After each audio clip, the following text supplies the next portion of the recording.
Seven starts into his rookie campaign. He's hit the board in 5 of them, just a lone victory.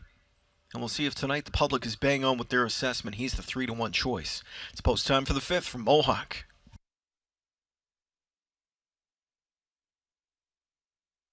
Here they come. They're off and pacing. Shadow Moon came out blasting for Henry.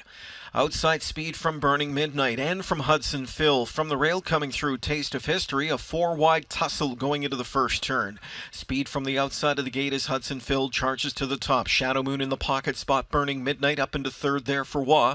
And rough-gated steps in that first turn for Shadow Moon. Henry kept them together though in that pocket spot. Third outside to Burning Midnight. The rail fourth, Taste of History, quarter 26 and 3.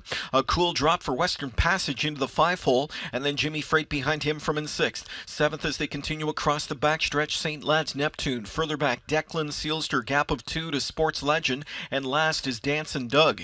They're by 3/8. They're half-mile bound. And they're waging 3-wide war in the super final as Burning Midnight parked almost to the midway point. McDonald releases them now. Here on the outside, up to challenge quickly comes Taste of History. Taste of History and Dubé strike the front at a 55 second half. Back into second now is Burning Midnight right there from in third as they travel to the final turn is Hudson Phil. Western Passage first over. Jimmy Freight rides that cool second over trip from in fifth now. He's well placed. Then outside from in sixth advances St. Lad's Neptune. Plummeting through the field there, Declan Sealster. Declan Sealster is backed up to last. As they go to three quarters now, Dubé's asking Taste of History for more. He didn't get any response though. Here on the outside, Western Passage, who blew right by him. Western Passage strikes the front and opens up 3 in the blink of an eye. Jimmy Freight is back in second. Rushing up late comes St. Lad's Neptune from in third now.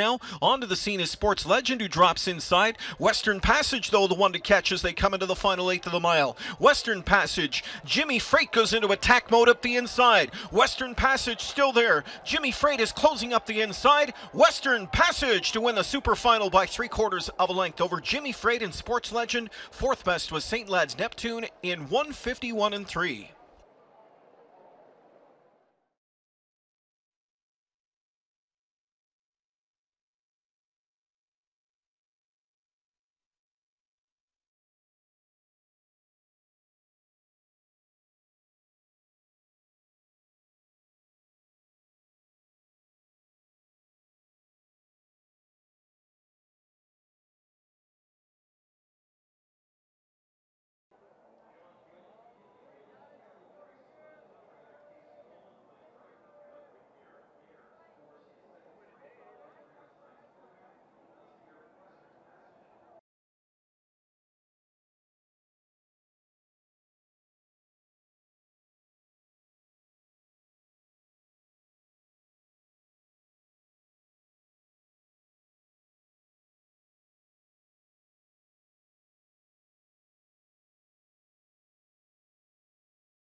Tonight's 2-year-old Colt Gelding Pace going to Western Passage. Co-owner Jim Fielding here, winning trainer Casey Coleman, winning driver Doug McNair. First up, Jim.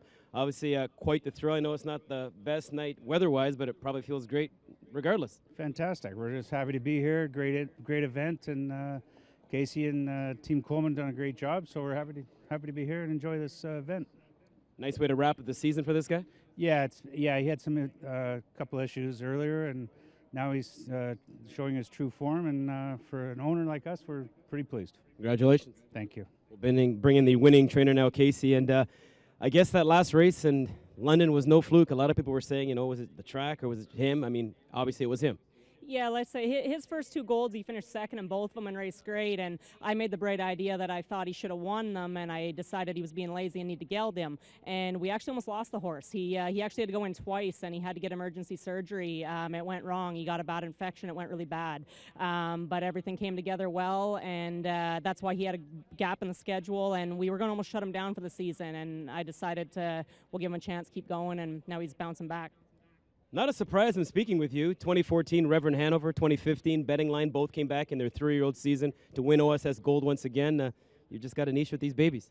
Yeah, hopefully, let's say this horse is still paying the Breeders' Crown too, but with everything he went through from that gelding, I didn't think he'd go that big of a mile tonight, but I think I'm going to stick to my game plan, shut him down, bring him back, and have a big 3-year-old season, we're hoping.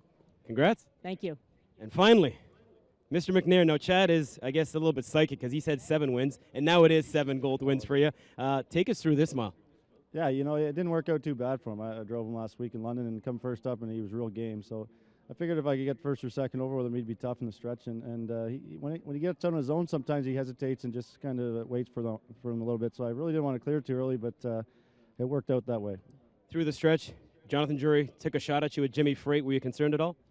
Yeah, you know, early I wasn't. Like when I pulled the plugs, he just paced away, and like he wasn't tired at the wire. He just kind of waits on them, and I was a little worried down by the stretch, but he raced good. Congratulations. Thanks. Happiest spot on any racetrack, once again, winning driver Doug McNair, winning trainer Casey Coleman, winning co-owner Jim Fielding. Western Passage taking the gold tonight here at Mohawk.